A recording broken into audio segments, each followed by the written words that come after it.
Elias Chase had always believed that love was a fool's currency, volatile, unpredictable, and ultimately worthless in the grand ledger of life. Born in the soot-choked alleys of Victorian London, where the Thames reeked of industrial regret and the air hummed with the clatter of horse-drawn omnibuses, Elias learned early that survival demanded calculation, not affection. His father, a cobbler with hands calloused from mending the boots of the wealthy, died coughing up black phlegm from the factory fumes that seeped into their tenement. His mother followed soon after, her body wasted by the chill that seeped through the thin walls like a thief in the night. Left with nothing but a pair of inherited spectacles and a burning resentment for the world's indifference, Elias vowed never to be poor again. At 12, he apprenticed under Mr. Hargrove, a pawnbroker whose shop on Fleet Street was a cavern of tarnished dreams, pocket watches frozen at the hour of betrayal, lace gowns yellowed with regret, and heirlooms surrendered for a pittance. Hargrove taught him the art of the deal, the subtle arch of an eyebrow to signal doubt, the feigned sympathy that masked a predator's gleam. Love, Hargrove would rasp over a tankard of gin, his breath sour as vinegar, is for poets and paupers. Money, boy, is the only mistress who never leaves you. By 18, Elias had outgrown his mentor, buying out the shop with a loan from a shady moneylender whose interest rates could choke a river. He expanded ruthlessly, turning the cramped hovel into a sprawling emporium of vice and virtue sold by the ounce. Gold chains for the adulterous lord, silver candlesticks for the bankrupt widow, Elias catalogued them all, his ledgers pristine as a surgeon's blade. He married once, briefly, to Amelia, a milliner's daughter with eyes like summer skies and a laugh that could thaw frost. But when she pleaded for a child, for a home beyond the shop's dusty confines, Elias saw only the drain on his resources, the cost of a nursery, the time lost to lullabies. "We have enough," he told her, his voice flat as a hammered coin. She left him on a drizzly autumn morning, her trunk packed with the few trinkets he hadn't noticed her taking. No tears fell from Elias's eyes that day. Instead, he raised his rates on lace veils, profiting from the weddings of fools who believed in forever. By 30, he was a man of means, his waistcoat straining against a belly fed on roast pheasant and claret. His mansion on Mayfair's edge was a fortress of mahogany and marble, guarded by footmen in starched collars. Invitations flooded in, from soirees at the Duke of Westminster's to clandestine auctions of smuggled artifacts. Elias attended them all, not for the champagne or the chatter, but for the whispers of opportunity, a railroad venture in the colonies, a textile mill in Manchester ripe for acquisition. It was at one such gathering, amid the swirl of silk gowns and cigar smoke, that he met Lydia Voss. She was no wilting violet, this one, tall and sharp-featured, with hair the color of raven wings and a mind honed on the whetstone of inheritance disputes. Her father had been a shipping magnate, lost to typhoon and speculation, leaving her a fleet of vessels and a fortune teetering on bankruptcy.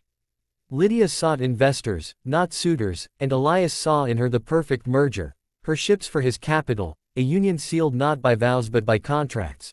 They wed in a civil ceremony at the registry office, witnesses limited to solicitors and a clerk with ink-stained fingers.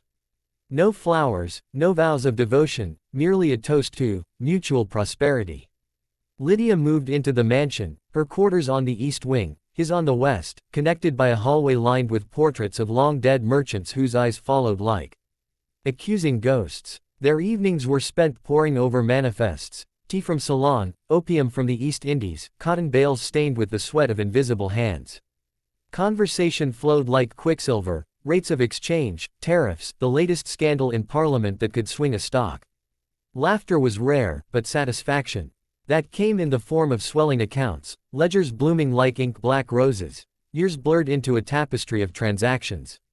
Elias turned 40, then 50, his hair silvering like polished shillings, his frame lean from restraint rather than vigor. Lydia aged alongside him, her once vibrant features etched with lines of perpetual calculation. They acquired a bank, then a stake in the Suez Canal project, their wealth compounding like interest on a usurer's loan. Servants whispered of the stone couple, who dined at separate ends of a table long enough for 20, speaking only of dividends and debentures. No children graced their halls, no heirs to squander or safeguard. Elias had long since decreed it impractical. Lydia, pragmatic to her core, agreed. "Blood ties are chains," she said once, her fingers tracing the rim of a crystal glass. "Better to forge our own empire." Yet, In the quiet hours when the gas lamps flickered low, doubts crept in like fog off the river. Elias would stand at his study window, overlooking the glittering sprawl of London, and feel a hollow ache beneath his ribs, not grief, precisely, but its echo. He remembered Amelia's laugh, the way her hand had fit in his during stolen walks by the Serpentine. He thought of his parents, their meager suppers shared with stories of brighter days. Money had bought him everything: a box at the opera, a yacht christened Fortuna's favor, memberships in clubs where lesser men bowed. But it could not buy the warmth of a hand in his, nor the simple joy of a shared silence unbroken by ambition. One winter, as snow blanketed the city in indifferent white, Lydia fell ill. It began with a cough, dismissed as the damp's revenge, then escalated to fevers that left her shivering in silk sheets. Physicians came and went, their fees extracted like teeth, elixirs of laudanum, poultices of mustard seed, consultations that yielded nothing but bills. Elias hovered at the periphery, his mind racing through contingencies. Should he sell the Scottish estate? Liquidate the Brazilian bonds? He hired the best nurses, imported quinine from the colonies at triple cost. But when he sat by her bedside, his words were clipped: rest. The accounts can wait. Lydia's eyes, dulled by pain, fixed on him one stormy night. Rain lashed the panes like accusations. Elias, she whispered, her voice a threadbare whisper, what have we built? Ships that sail without us, gold that sits cold in vaults. I thought it would be enough. He shifted uncomfortably, adjusting his cufflinks. It is enough. We've outlasted the storms. Your fleet alone, no, she interrupted, a spark of her old fire flaring. Not the fleet. Us. There is no us, Elias. Only transactions. I loved you, once. Not for your ledgers, but for the boy I imagined beneath them, the one who might have held me without a contract. Her words struck like a misplaced decimal, throwing his sums into disarray. Loved. The concept was alien, a relic from Hargrove's dusty shop. He had chosen money because it was constant, because love had abandoned him in childhood's cruel cradle. But now, staring at the woman who had been his mirror, ambitious, unyielding, he saw the reflection of his own emptiness. Lydia, he began, reaching for her hand, but she turned away, her breath ragged. She died at dawn, the Thames shrouded in mist as if mourning in advance. The funeral was a spectacle: black crepe and polished hearses, eulogies from bankers who spoke of her shrewd acumen. Elias stood apart, his black armband a mere accessory.